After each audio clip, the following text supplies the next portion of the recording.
Halo guys, welcome back to Basic English Grammar Class Bilingual gue. Dan ini adalah pertemuan ketiga dan hari ini kita akan belajar tentang part of speech. Part of speech. Tapi kita harus cari tahu dulu apa itu part of speech. Part of speech atau kelas kata adalah golongan kata berdasarkan kategori bentuk, fungsi, dan makna dalam sistem tata bahasa.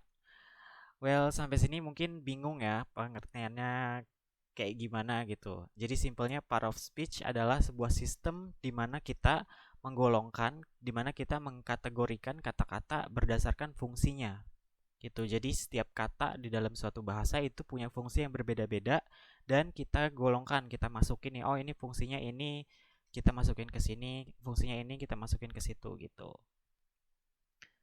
Kenapa kita harus menggolongkan kata-kata?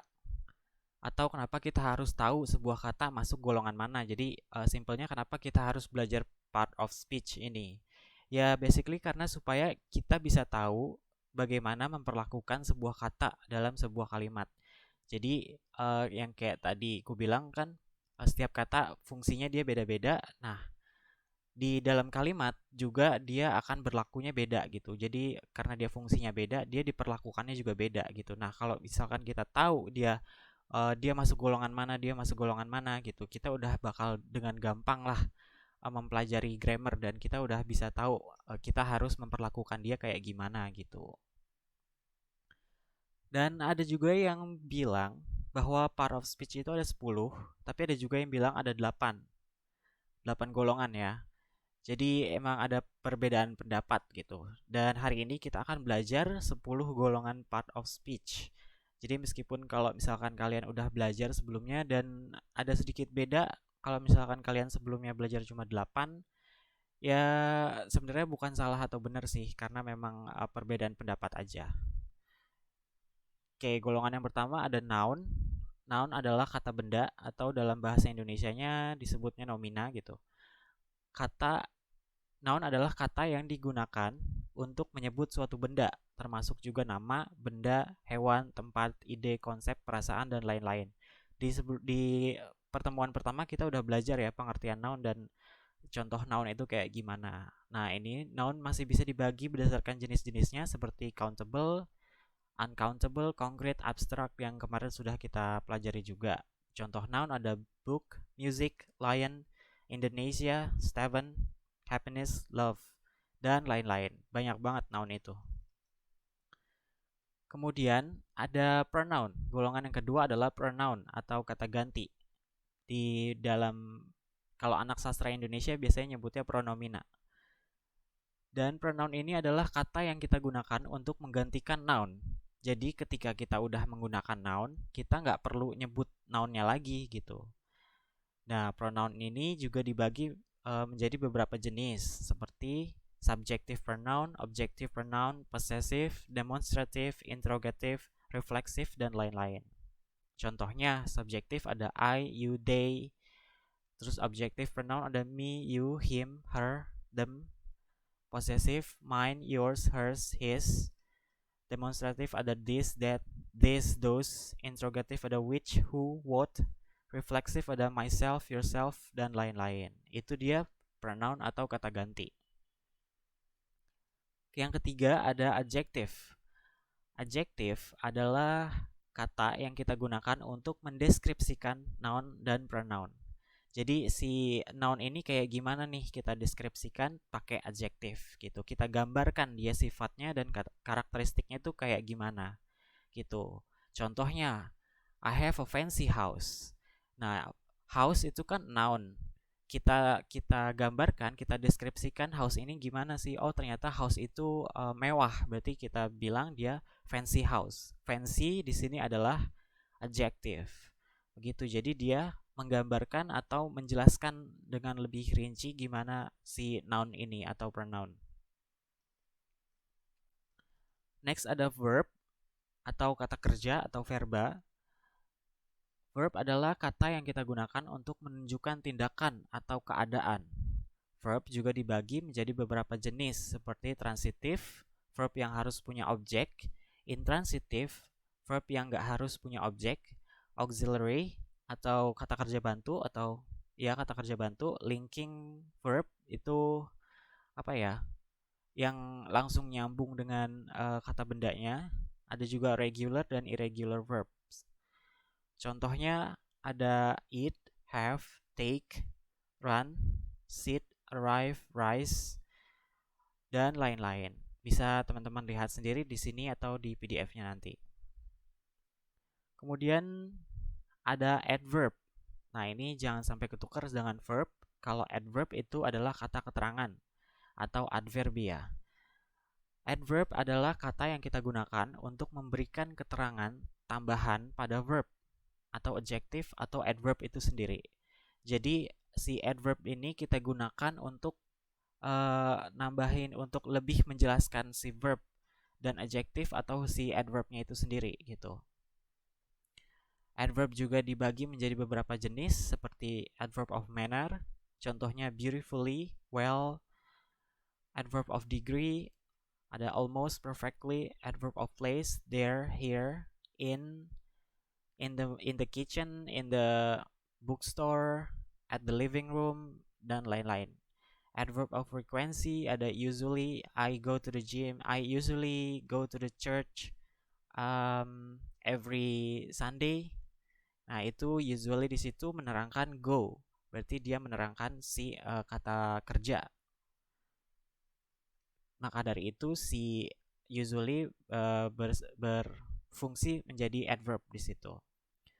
Ada juga adverb of time. Contohnya since, before, yesterday, dan lain-lain. Ada banyak banget. Kemudian kita ada preposition. Preposition adalah kata depan atau preposisi dalam bahasa Indonesia. Nah, preposition ini adalah kata yang kita gunakan untuk menunjukkan hubungan antara noun dengan kata-kata lainnya. Contohnya preposition ada in, on, at. Jadi kayak di gitu. Kemudian ada dengan, with, ada tanpa, without, ada by, oleh, atau yang lainnya gitu. Ada to, kepada, untuk, dan lain-lain. Itu contoh preposition. Kira-kira preposition adalah kata-kata yang seperti itu gitu.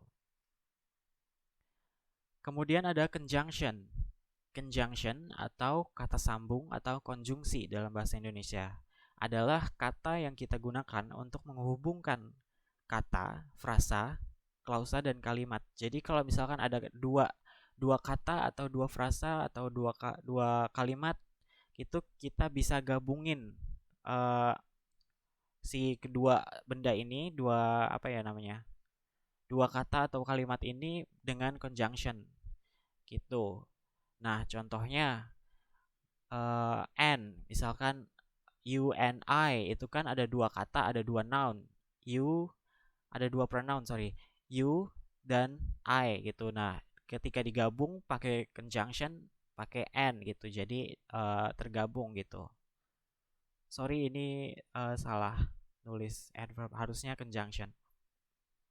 Gitu, dan ini adalah contoh-contoh conjunction yang dibagi menjadi 3 jenis. Ada coordinating conjunction, subordinating conjunction, dan correlative conjunction. Bisa teman-teman lihat sendiri nanti di PDF-nya. Kemudian ada interjection. Interjection adalah kata seru atau interjeksi. Kata yang kita gunakan untuk mengungkapkan emosi seperti kaget, rasa kesal, terkejut, takut, takjub, dan lain-lain. Contoh interjection, oops, wah, atau wow gitu, atau oh, atau damn, atau god gitu. Itu adalah interjection. Nah, ini sebenarnya itu tadi udah 8 dan ini adalah 2 lainnya lagi. Biasanya di kursus-kursus bahasa Inggris hanya dijelaskan 8 dan ini ada kutambahkan 2, tapi ini memang banyak yang mengatakan bahwa ini adalah masuk ke adjektif sebenarnya. Numeral ini katanya menurut banyak orang bisa masuk ke adjektif atau justru noun gitu, tergantung dia tempatnya ada di mana gitu. Tapi ada juga yang mengatakan bahwa numeral ini golongan yang terpisah dia. Golongan yang terpisah. Memang bentuknya dia bisa menjadi noun, bisa menjadi adjective juga, tapi sebenarnya dia golongan yang terpisah. Nah, coba kita lihat. Numeral adalah kata yang kita gunakan untuk menunjukkan angka yang biasanya menjelaskan jumlah. Numeral dapat mengekspresikan kuantitas, frekuensi, urutan, dan bagian. Contohnya ada cardinal atau ordinal number, biasanya dibagi menjadi dua itu.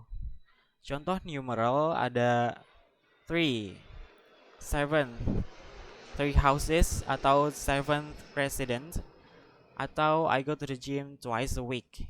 Nah, ini dia yang digaris bawahi adalah contoh numeral atau angka atau numeralia dalam bahasa Indonesia.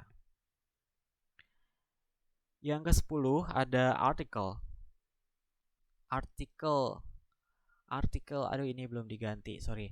Article adalah kata yang kita gunakan untuk membatasi atau memodifikasi noun agar lebih spesifik. Nah, contoh artikel dalam bahasa Inggris itu ada ada ada an, ada the. Nah, bedanya apa? Mungkin kita perlu kelas yang lebih lanjut untuk membahas ini semua gitu. Dan dalam bahasa Indonesia, artikel dalam bahasa Indonesia itu biasanya kayak si anak gitu, si dia, si doi, atau sang raja, sang saka merah putih, sang ibu, dan lain-lain. Itu adalah artikel. Oke, itu dia tadi 10 part of speech dalam bahasa Inggris. Kalau ada yang perlu ditanyakan, silakan ditanyakan di kolom chat nanti malam.